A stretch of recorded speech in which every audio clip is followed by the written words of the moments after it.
I would say the starting point is being honest with yourself, doing an assessment of where you are both financially, emotionally, and psychologically, and looking at your relationship with money. Ask yourself the honest question: what is money to me?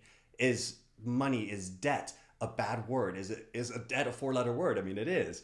Um, but is it something that drags me down, stresses me, frustrates me, or is it something that propels me to do better, do more?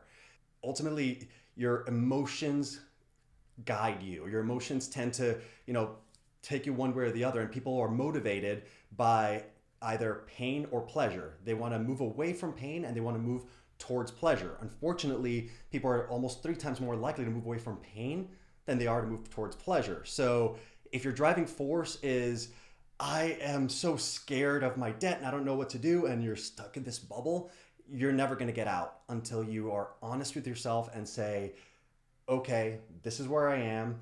This is what, my current situation is. This is what my spending habits are. And I need to get out of here. I need to go from here to here. I see so many synchronicities in the way people live their lives. It's that scarcity mentality of living in fear. And so, I don't even want to look at my paycheck because I don't know what it is the same mentality as I don't want to step on a scale because I don't want to see how much I weigh.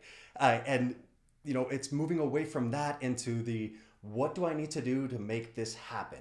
Again, whether it's I need to go to the gym or I need to go to the financial gym and I need to figure out what exercise I need to do to get my finances in order and make the money I want to make. It starts with shifting away from that fear and shifting away from that, emotion that bogs you down and that scarcity mentality into the mindset of anything is possible, and let's break it down to its most manageable parts and make it happen. The money aspect, the strategies, the techniques are easy.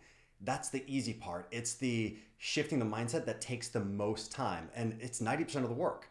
10% of the work is the actual strategies. Once my clients change that mindset, it becomes a breeze to get them to where they need to be. Remove emotion from finance and look at it as just a numbers game, and know that at the end of the day, it's just numbers. Once I started wrapping my head around that, I realized, oh, this can be easy. This can be done. We ultimately, the pitfalls that we all have is that emotion that bogs us down into what money is. When you eliminate that, then you realize money's easy. It's more about life and purpose. The number one way I like to call it the bag is have a big audacious goal. It's looking at what future can you create for yourself. What do you think is impossible, but make it so audacious and so incredible that it scares you in a good way. By looking at that future and then starting to break it down and visualizing every aspect of it, you can now see yourself in it, and that becomes a driving force. That's how we get away from that pain into that pleasure. It's looking at that goal and creating that goal for yourself that says, oh, maybe I'm not going to be a billionaire, but I could be a millionaire. And I mean, I remember 5 years ago thinking that was ridiculous, thinking, oh my God, being a millionaire, no, that's for John and Joe and Jim. I'll never be able to do that. You have to have X, Y, and Z characteristics. No, a millionaire is a piece of cake nowadays.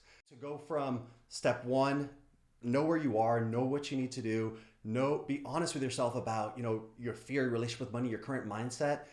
Then start looking towards the future, where you want to be and where you want to go. Step three is the technique. It's a strategy. It's the have a plan in place.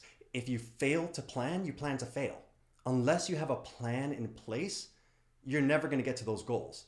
Another quote that I love is, a goal without a plan is just a dream. So we can have all these audacious goals and wonderful goals, but unless we have a plan in place and strategies to get us there, they're just pipe dreams. Every single 100% of my clients start off telling me, but I have nothing else that I could do. I've tried everything. I've done X, Y, Z. Nothing works. Nothing is possible. I have no money left over. There's no way I could save.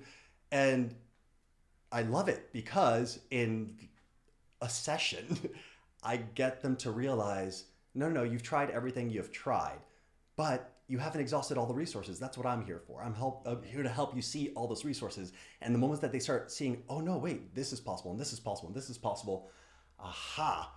The difficult takes time. The impossible just takes a little bit longer. Nothing is impossible.